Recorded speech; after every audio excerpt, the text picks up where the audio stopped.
How should James Gunn adapt the Bat-Family in the DCU? Obviously, at this point, we know that the DCU is in full swing, and we know that we are confirmed to be getting Batman and also the Bat-Family. We are the Hive Mind, and in this video, we'll break down how we would craft a full DCU Bat-Family Saga. Not just Batman standing alone in Gotham City, but a multi-chapter storyline that brings Nightwing, Batgirl, Red Hood, Robin, and even Azrael into the spotlight. But before we get into the video, just a quick PSA, this saga that we have laid out is only for the first chapter of the DCU Batman, so obviously we know that there's going to be 2 chapters in the DCU, and the story could continue beyond that, and if you guys want a part 2, just let us know in the comments. Diving right into the saga, we have what could serve as the first live-action appearance of the DCU Batman, and that is none other than Clayface. What we know about Clayface so far is that it's basically going to be an origin story for Mad Hagen, and it's going to be heavily based on the B-Taz Feet of Clay episodes.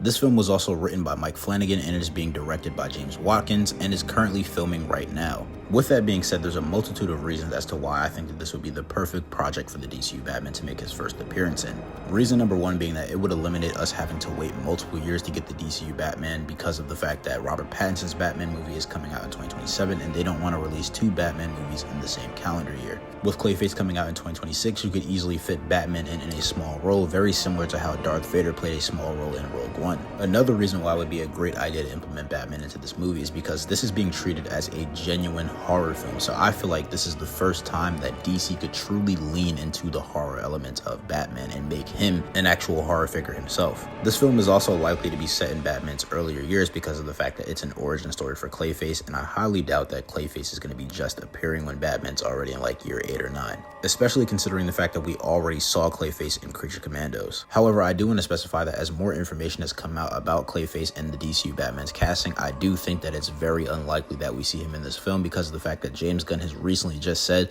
that they haven't begun screen testing or doing any types of auditions for the DCU Batman, so for him to actually be in this movie, they would have had to have been well past that process. And that's honestly unfortunate because now it kind of just feels like we're going the Sony-verse route where we just have a whole bunch of villain movies. And I'm not saying that that can't work for Clayface because it worked for Joker, but I just feel like it's such a missed opportunity to not have Batman appear in this film when you could have utilized him in such amazing ways, especially considering the script is supposedly based on the Feet of Clay episodes in which Batman is a major player. The next project is called Man of Tomorrow, and while much isn't known about this film at the time, we do know that it will follow both Superman and Lex Luthor teaming up against a bigger threat, and the art shown for this film by James Gunn reveals Lex in his battle suit, maybe being Lex's first appearance in that suit. But more importantly, this could serve as the first current day appearance of Batman before his Brave and the Bold movie if he ends up not appearing in Clayface. Now there is a bit of speculation on who the villain of this movie is, with some people saying Doomsday and others saying Mongol, but our guess as of right now is that it's Brainiac, especially with him being a villain who has a very strong link to Superman's lineage. But with it possibly being Brainiac, that would mean that this film could have a large-scale battle on Earth, so alongside hopefully featuring Batman, this movie also has the chance to feature many other characters like Captain Atom, Hawkman, Supergirl, either Green Lantern Guy Gardner or Green Lantern John Stewart, and maybe even more than that to aid Superman and Lex in their battle against Brainiac. The dynamic duo will potentially serve as another prequel story within the DCU Batman mythos, exploring the formative years of the Dark Knight's legacy while also laying the groundwork for the introduction and development of both Dick Grayson and Jason Todd, 2 pivotal figures whose histories and eventual roles as Batman partners will further expand and enrich the larger interconnected DCU narrative. Now, this movie hasn't officially been confirmed to be a part of the DCU canon yet, but James Gunn hasn't mentioned how he wants it to be, which definitely leaves the door open. On top of that, the script is currently going through a rewrite with Scott Neustadter and Michael H. Weber, and while nothing's been said outright, it seems pretty likely that the changes could be happening to make sure the story fits more smoothly into the overall DCU timeline and connects better with what James Gunn is building. This could also end up setting the stage for a future Under the Red Hood storyline, since once the DCU lays down the history of Jason Todd and explores his relationship with Batman, it naturally opens up the door for his eventual downfall, transformation, and return as the Red Hood, which would give fans a huge payoff down the line. Brave and the Bold is going to be the first solo live-action Batman project. Of course, this is a film that had already been announced on James Gunn's DCU slate, and although there is no official release date, we know it'll come within a few years. This film is going to be the first introduction to Damian Wayne in the DCU, whilst also introducing some of the extended Bat-Family. Alongside Batman and Damian Wayne's Robin, we should have notable appearances from Nightwing, Tim Drake as the current Robin, Alfred, and maybe Oracle. For main antagonists, we are going to be having Ra's al Ghul, with the supporting villains being, of course, Talia al Ghul, the entire organization of the League of Assassins, and Kirk Langstrom, as he has heavy association with the League, specifically because in this era, he was providing the League with Man-Bat serum. The film should work to build the League up and establish them as a prominent organization within the universe, making sure they flesh out the backstory and the lore of the organization and how they have affected major events or civilizations throughout history, essentially just making them important. This film should take heavy inspiration from Grant Morrison's Batman and Son, as well as the resurrection of Ra's al Ghul's storyline. In this storyline, Damian was actually made to be a vessel for Ra's al Ghul. So by extension of incorporating these stories, other villains like Sensei and Marilyn can be incorporated into this film.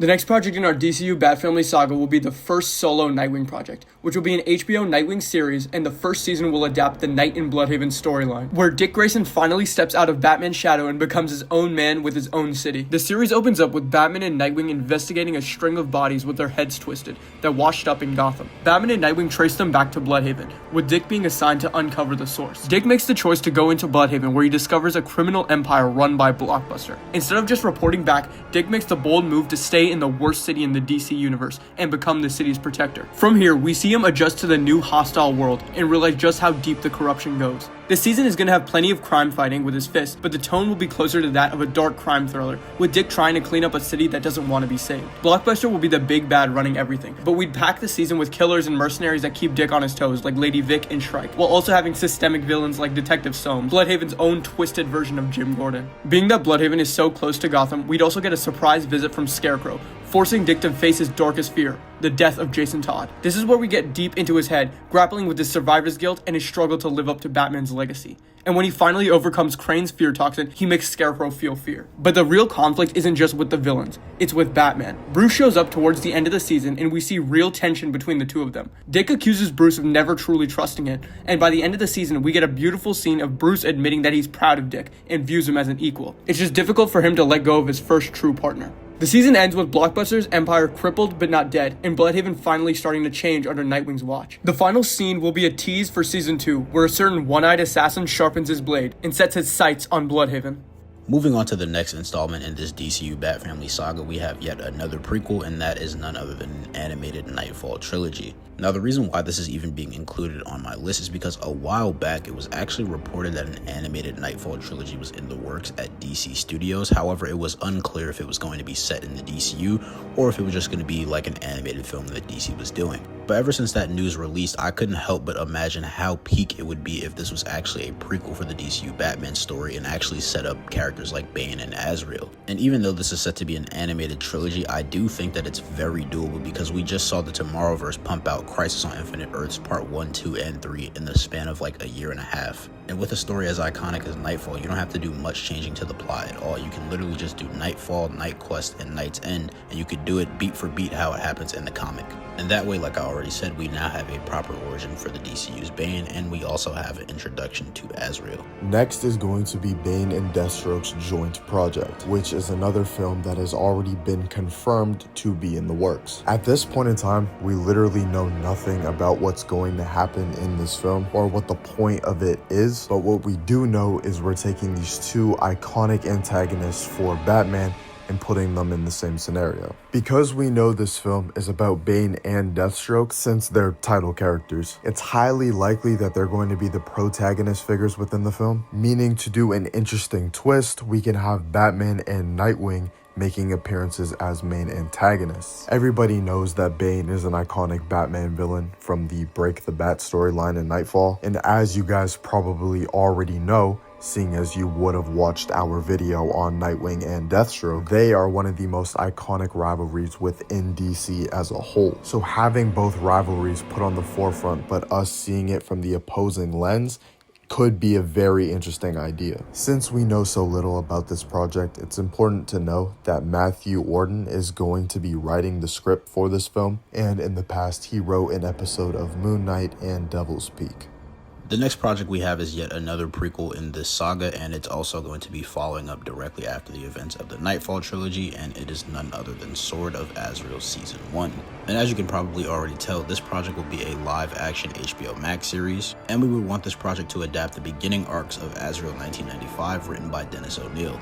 As I already said, this takes place directly after the events of Knightfall, so it would essentially follow Azrael as he attempts to find out the truth about the Order of Saint Dumas. For those of you who don't know, the Order of Saint Dumas is essentially a secretive and fanatical religious/military organization that originated as a splinter group from the Knights Templar during the Crusades. And over centuries, they evolved into a shadowy cult that devoted their entire purpose to enforce their own version of justice, mixing religious zealotry with assassination and genetic mystical experiments. And in more recent comics, it's been revealed that their mystical experiments actually come from a mother box, which means that they have access to new god technology. By extension of the Order of Saint Dumas being an ancient cult, you could also have ties to other ancient cults like the League of Assassins or even the Court of Owls. And the whole purpose of the season will be not only to explore those connections, but also for Azrael to get back in good graces with Batman and the Bat-Family after what he did in Knightfall. Now we have World's Finest, which is the most popular Batman and Superman story to date.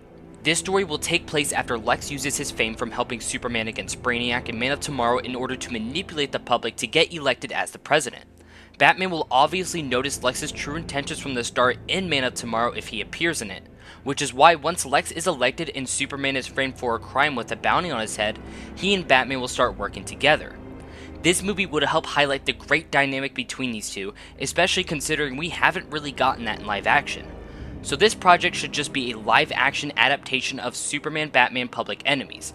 And not only is it a good story, but would be a great idea to adapt because this movie includes a plethora of characters, as this duo is fighting almost every hero and villain, especially their big-name rivals like Mongol and arguably Batman's most formidable enemy, Lady Shiva. On top of them, we'll also see characters like Solomon Grundy, Power Girl, Black Lightning, Major Force, Silver Banshee, and countless more. Next would be an Arkham Asylum TV series. Now this series would follow one or two of Batman's rogues in each episode, giving us a closer look at their backstories, the situations that pushed them into Gotham's criminal underworld, and the intense encounters that brought them face to face with Batman. Each story would build up into the moment that he takes them down in his own calculated way, ending with them being dragged off to Arkham, showing how every villain, no matter how clever or powerful, eventually ends up there. Over time, the episodes gradually build towards a larger overarching story, where all of the most prominent rogues start plotting together from inside Arkham. What begins as subtle hints of communication eventually turns into a full-blown plan for a massive breakout, with the ultimate goal of escaping into Gotham and finally turning the tables on Batman in a way that he might not be ready for. The next mainline Batman movie for our DCU will be Under the Red Hood, which would follow the beats of the iconic comic and animated film, with Joker killing Jason in the opening, Batman failing to save him, and years later Jason returning as the vengeful Red Hood. The difference between this movie and the comic/animation is that instead of just going after Batman, he's going to be going after the entire Bat-Family. Jason's mission is to dismantle everything Bruce has built by hitting Nightwing, Oracle, Tim Drake, Azrael, and even Damian, forcing them all to question why they do this, and whether Bruce has also failed them. This is because Jason's not just angry at Batman, he's angry at everyone for moving on without him, and we'd actually feel that because we already saw Jason and Dick's early dynamic in the prequel film Dynamic Duo, and from the Scarecrow episode in Nightwing Season 1, where Dick's guilt over Jason's death was front and center. The tone of the film would follow closely to the animated counterpart. It would most likely be PG-13, however the film will still be violent and emotional. It's about what grief, anger, and vengeance does to a person. The climax still ends with that iconic choice, Jason holding Joker at gunpoint, asking Bruce why he didn't kill him. But the difference here is that the whole family is there to see it. This isn't just Batman's decision, it's a moment that defines them all. In the end, Jason doesn't die, but he doesn't forgive Bruce either. He walks away, leaving the family broken and divided, setting up future conflict in later movies and TV shows. The end credits of the movie will see the Bat-Family coming home to see a Batsuit stolen from the Batcave, as well as Jason's Robin suit memorial destroyed. The next project is going to be a Birds of Prey one, and this is going to be a TV show. Season 1 is going to establish and introduce all these street tier elements to the DC universe. Characters like Lady Shiva, Bronze Tiger, Connor Hawk, Richard Dragon, Green Arrow, Draken, David Kane, all these people are going to appear within this show. Of course, the most important element is going to be the Birds of Prey themselves, which is going to consist of Oracle, Huntress, Black Canary, and Lady Blackhawk. Over time, the roster will be expanded with the introduction of characters like Cassandra Cain, but within the first season, it's going to be the main 4. There doesn't need to be a crazy climax or a crazy event that happens within the first season. This is because Birds of Prey is going to directly lead into No Man's Land. This will be because Cassandra Cain's introduction should be within this very first season. With her being introduced, we are going to be forced into the world of David Kane and Lady Shiva, which again only works to establish and build the street tier level of DC, which is going to play out similarly to Infinity War into Endgame. You come off of Birds of Prey Season 1 having been introduced to everything, and then we go straight into the next project. The third live-action movie and conclusion to the DCU Batman's first trilogy is going to be Batman No Man's Land. And this project will come directly after the events of Birds of Prey, in which the events of No Man's Land will kick off with the earthquake hitting Gotham City. The goal of this movie would be to pretty much adapt No Man's Land one-to-one with how it happens in the comics, except there will be some connections to the DCU Arkham Asylum show that we have mentioned previously. So some things might play out differently, but at its core, it's still going to be a true No Man's Land adaptation. And the role that the villains from the Arkham Asylum series will play in this movie is that they'll essentially just be creating their own factions across the deconstructed city, furthering the hardships that the Bat-Family will have to endure during this film. Just like the first 2 DCU Batman live-action movies, this Batman movie will also be another ensemble movie with the Bat-Family, with obviously Batman at the forefront, but at its core it will be a Bat-Family story. And with characters like Cassandra Cain already getting introduced into the fold at the end of Birds of Prey, this movie will be where she truly steps into the role of Batgirl and makes it her own. And the idea would be for this movie to end with the heroes having won and Gotham now being reconstructed to be better. And this would go on to set up the next couple of projects that will be in part 2 of the DCU Bat-Family Saga if you guys enjoyed this video, and will set up the next DCU Batman trilogy. But with that said, that is going to do it for this video. If you guys enjoyed the first part of this saga and want part 2, let us know in the comment sections, and we'll try to get that out for you guys as quickly as possible. But again, just remember to like, comment, subscribe, and share, and it's been the Hive Mind.